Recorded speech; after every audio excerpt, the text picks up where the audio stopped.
사전투표제가 가장 문제입니다. 전반적으로 본투표 모든 부분에서 부정이 일어나지만 아까 허병기 교수님이 말씀을 하셨듯이 사전투표에서 표를 얻는 거죠. 그러니까 강서구청 재보궐선거 같은 경우에 있어서는 국힘당 표를 민주당이 뺏어가는 형태였습니다. 그러니까 비례식으로. 그런데 강서구청 선거부터는 그 이전 선거가 상당히 뺏어가는 형태가 있는데 그 부분이 노출이 되고 많은 부분에 추적이 되고 사람들한테 실체가 알려지기 난 다음부터 양상이 진화되고 또 발전됐습니다. 부정선거. 그래서 사전투표에서 이미 표를 얻는, 그러니까 사전투표 명부가 없기 때문에 그 부분에 대해서 이미 확보를 해놓는 겁니다. 예를 들어서 뭐 강서구청 같은 데에 있어서 2,000명이 투표를 했다. 그러면 사전선거에서 만약에 2,000명이 투표를 했다면 3,000이 한 걸로 만들어 놓고 1,000표를 집어넣어 놓는 겁니다. 그러니까 미리 세팅값을 그렇게 해놓는 거죠. 그러니까 여간에선 뒤집기 어렵죠. 완사이드하게 이기지 않는 이상. 그래서 선거인 명부 관리가 우리나라에서는 사전투표 같은 경우는 거의 되지 않고 있고요. 그러니까 그 부분에 대해서는 추적이라든지 하기가 굉장히 어려워졌습니다. 그러니까 초창기에는 굉장히 조잡했었거든요. 이 부정선거 방식이. 근데 점점 진화해가지고 이제는 우리가 그걸 추적을 해도 상당히 쉽지 않게 이렇게 하고요. 사전투표, 특히 우편투표 같은 경우는 미국에서 주가 50개나 되고요. 그리고 지역이 떨어져 있기 때문에 어쩔 수 없이 역사상 각 주별로 다양성이 있고 또 특이성이 있기 때문에 하는 거죠. 우리나라에서는 좁은 나라이고 그리고 우리나라에서는 공휴일로 지정이 되지 않습니까? 투표날이. 그러니까 사전투표를 할 이유가 전혀 없는 거죠. 그리고 투표 장소하고 개표 장소하고 분리됨으로 인해서 그런 문제 있죠. 보관의 문제, 이동의 문제, 거기서 언제든지 부정표가 집어넣어줄 수 있는 부정 개연성이 있기 때문에 이 제도 자체가 결함이 상당히 있습니다. 그런데 그들은 절대로 포기하지 않는 게 저는 투표 불리기라고 하지 않고 개표 조작기라고 얘기합니다. 국민들한테 항상 개표 조작기, DJ 때 이회창 총재하고 노무현 대선이 있었을 때 개표 조작기가 도입된 이후로 지속적으로 계속 부정선거가 우리나라에 이루어왔습니다. 그것이 이제 좌파들한테 탈취당해서 지금 체제 변혁으로 수단으로 써져 있다는 그런 말씀을 드립니다. 그리고 투표관리관을 우리나라에서는 당연한 건데 이렇게 오면은 투표관리관이 이렇게 와서 투표용지를 뽑아가지고 사전투표 같은 게 뽑아서 도장을 찍어서 줘야 되는데요. 그걸 인쇄를 해놓습니다. 여러분, 인쇄를 하는 것이, 여러분들도 인감증명을 인쇄를 했었습니까? 서명을 인쇄했었습니까? 이거 자체는 선거관리위원회가 나는 도둑질을 하겠다고 공표를 한 겁니다. 이거 위법 사항인데 그들은 고치지 않고 있죠. 그리고 사법부에서도 전혀 하지 않고 있는 거죠. 정상적이라면 그 당연히 투표관리관에 도장을 찍어야 되죠. 여러분, 투표 같은 경우에 신속성하고 효율성이 중요한 것입니까? 아니면 정확성과 공정성이 중요한 것입니까? 당연하죠. 그런데 신속하고 효율적이지도 않습니다. 나중에 말씀을 드리겠습니다. 그리고 법에 따라 바코드를 사용하게 되는데 QR코드를 사용합니다. 전체주의자들이나 공산주의자들은 원래 QR코드를 좋아합니다. 여러분들 투표를 하면서 QR코드가 있다는 것은 여러분의 정치 상형, 그리고 여러분들의 일것을, 모든 것을, 여러분 신상에 대한 것을 다 그들이 파악할 수 있습니다. 다음에 여러분 투표 참여하지 않는 사람들은 그 표 얹기, 사전투표 표 얹기에 참여하게 되네. 이 사람 1번을 주로 찍는다. 이 사람 꼬박꼬박 온다. 이 사람 아예 안 온다. 이게 그 QR코드로 전혀 다 파악을 할 수가 있는 거죠. 이것이 이제 나중에 전체주의 사회에서 여러분들 파악하는데 도움이 될 악용이 되겠죠. 그리고 사전투표 같은 경우에 보관을 하게 되죠. 보관을 할 때 CCTV가 미설치되거나 있다 하더라도 이렇게 테이프로 감아놓거나 거기에다 종이로 가려놓는 그런 현상이 벌어집니다. 그리고 사후 검증이 우리나라는 전혀 되지 않는데요. 이게 어저트 시스템이라고 하는데 미국은 그래도 사후 검증이 됩니다. 그리고 법원에서 상당 부분 받아들이죠. 우리나라 같은 경우는 그 근본적으로 어려운 게 대법관이 중앙선거관리위원회 위원장입니다. 그리고 지방법원 원장들이 각 지역의 선거관리위원장이기 때문에 선거 쟁송이 생겼을 때 그 사법부에서 받아들일 수가 없는 거죠. 총책임자가 판사가 되는 거니까요. 아시겠죠? 제가 만약에 대학에서 보직을 하고 있으면 나는 모르고 있는 사이에 교직원들이 무슨 잘못을 했다. 근데 나는 모르고 그냥 도장만 찍고 서명을 했는데 나중에 보니까 문제가 됐다. 그랬을 때 그 문제를 밝히겠습니까? 덮겠습니까? 당연히 덮죠. 우리나라는 이렇게 공범 상태에서 오래 지속이 됐습니다. 자, 보시면 중앙선거관리위원회 위원장이 누굽니까? 여러분들이 아주 증오하는 노태악이죠. 인상도 참 나쁘죠. 그게 대법관이 중앙선거관리위원장 이런 식으로 아까 말씀을 드린 겁니다. 그리고 두 번째는 공직선거법 25조에 의하면은 선거 쟁송은 다른 쟁송에 우선해서 180 이내에 해야 한다. 이렇게 돼 있죠. 이게 지켜졌습니까? 제가 부정선거 투쟁을 하면서부터 이게 지켜진 적이 단 한 차례도 없습니다. 심지어는 2024년 4.10 총선부터는 증거 보전 신청 자체도 받아들이지 않습니다. 왜 안 받아들이냐? 이유 없다 그러면 무조건 안 받아들여요. 판사 마음입니다. 이렇게 날강도 같은 사회에서 여러분들 살고 있습니다. 자, 또 설명을 드리면 이거 좀 예시로 하나 드리는데요. 2020년 4.15 총선에서 비례대표는 일부러 비례대표 선거에서 선거소를 제기했습니다. 그러니까 재판부가 민유숙 아시죠? 대법관이었고 그다음에 이제 아마 이게 자유통일당이었던 것 같은데 소송 대리인들이 이 전국적으로 여러분들 나중에 그 지역에 있어서 부정선거라든지 다시 재검표를 하게 되는 거는 조작하기 쉽습니다. 보관기간에 표를 갖다 바꿔치면 되는 거죠. 근데 전국적으로 표를 바꿔치는 게 가능할까요? 어려운 일이죠. 전국적으로 비례대표는 전국적으로다가 표를 바꿔쳐서 그들이 발표한 거짓 자료로 맞춰야 되기 때문에 불가능하죠. 그래서 재판부가 채택한 방법은 무조건 그냥 하지 않는 겁니다. 그래서 2020년 5월 14일 날 소제기를 했는데요. 여러분들 저 이해되시죠? 따라오고 계시죠? 그랬는데 단 한 차례 변론 재판을 했습니다. 3년 후에 23년 5월 12일 날 딱 한 차례 하고 난 다음에 한 달 있다가 기각을 해버렸습니다. 변호사들이 소송 대리인들이 제시하는 자료도 그들의 증거 채택도 어떤 의견도 받아들이지 않고 그대로 그냥 기각을 해버렸습니다.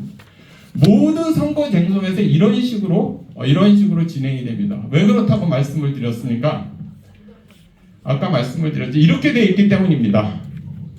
우리나라는 선거카리들이 도둑놈들이 그러니까 선관위는 도둑질을 하는 에이전트고 법관들이 그걸 뒤를 봐주는 거죠. 그러니까 법원에 우리가 가지고 간다 그래서 도둑놈한테 가져가가지고 도둑질을 밝혀달라고 얘기하는 거와 같습니다. 아시겠죠? 제가 좀 쉽게 설명을 해드리려고 말씀을 드립니다. 자, 그리고 이제 제가 수많게 제가 이제 집이 강남이기 때문에 강남 개표소하고 서초 개표소를 주로 가는데요. 그들은 늘 이야기를 합니다. 외부에서 침투는 불가능하다. 우리나라는 물론 중앙 서버에서 조작을 하는 나라이기 때문에 그 지역별로 이거는 그 마이너한 문제인지도 모르겠습니다. 그러나 제가 사진을 찍어 왔습니다. 누차 한 대여섯 차례 가가지고 지금 서초 개표소에서 있는데 지금 자 폰트가 보이시죠? 여기에다 무슨 USB를 꼽으면 그냥 외부하고 바로 연결이 되는 겁니다. 아까 박지현 변호사가 하웨이라든지 중국의 그냥 조작이 그냥 가능한 겁니다. 근데 이게 이렇게 덮여 있거든요. 그래서 제가 일부러 가서 확 열어보면서 이게 뭐냐? 이게 왜 있는 거냐? 너네 안 된다며? 이러면 나보고 절로 가라고 절로. 근데 뭐냐면 이렇게 개표 장소가 이렇게 안에 테이블이 있고 1m 안으로는 못 들어가게 돼 있거든요. 그래서 맨날 저 가면은 경찰 부른다. 입에 달았습니다. 경찰 부를 거다. 저 제발 좀 불러라. 내가 맨날 이렇게 대답을 하거든요. 자, 이렇게 해서 찍어온 거고요. 두 번째는 제가 늘 말씀을 드리는 여기 개표 조작기가 보이시죠? 여기 개표 그들이 말하는 개표 분리기. 그래 노트북이 보이시죠?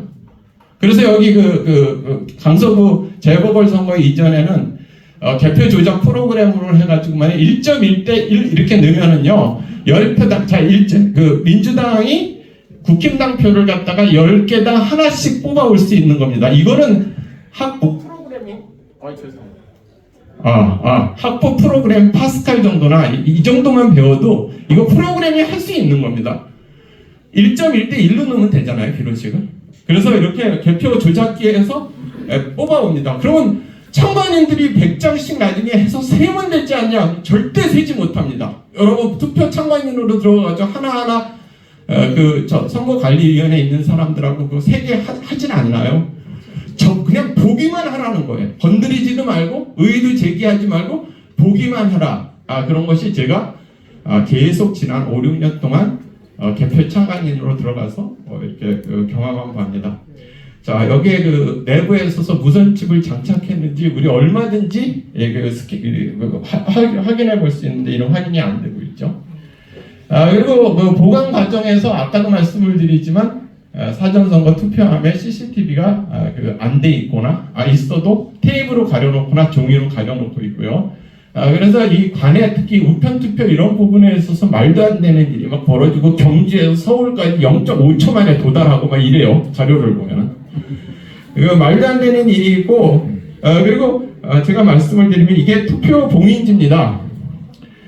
봉인지가 종이로 돼 있어야지 그러니까 뜯었는지 안 뜯었는지 아는데 이게 아주 특수 봉인지로 돼서 이게 테이프예요. 그래서 제가 이렇게 뜯어서 이렇게 봉서 다시 붙여봤어요. 더 이쁘게 잘 붙더라고요. 이것 때문에 제가 쫓겨났다가 다시 들어왔어요. 만져가지고 다시 붙였다고 그래요. 자, 이게 제가 다 서초구에서 강남구에서 찍어온 겁니다. 그리고 이게 오작동이 그들이 신속성과 효율성을 이야기하는데요. 신속하지도 않고 효율적이지도 않고 맨날 걸리고 다 틀려요. 확인해 보면은 2번 투표지가 거의 1번으로 가 있습니다. 그래서 나중에 다시 세요. 그래서 내가 맨날 그러는데 너네들 그거 도대체 왜 하는 거야? 이러는. 그 많은 돈. 자, 그 많은 돈. 그 많은. 좀 바꿔주시겠습니다. 안 돼요? 방전이. 그래서 이것이 이제 투표 분류기인데 개표지 분류기인데 이게 좀 분류가 잘 되지도 않는데 이들이 이제 고집하는 이유가 개표 조작 때문에 그렇습니다. 아까도 말씀드린 게 100장씩 묶어서 세면 되지 않나 세지 못하게 합니다. 절대 세지 못해 빨리빨리 좀 지나가겠습니다. 그리고 외부 물품이 이렇게 자꾸 반입이 돼 들어옵니다. 원래 잔여 투표지 자체가 들어올 수 없죠, 그죠? 근데 개표장에 이 가방을 열어보면 이게 다크네일이죠. 이 가방만 들어오면 경계합니다. 이게 새벽에 들어옵니다. 반드시. 이 안에 잔여 투표지가 들어 있습니다. 그러니까 막 집어넣겠다는 거죠. 아시겠죠? 이 부분이 항상 개표 참관인 경우 이걸 확실하게 보시기 바랍니다. 이게 서초구에서 있었던 일입니다.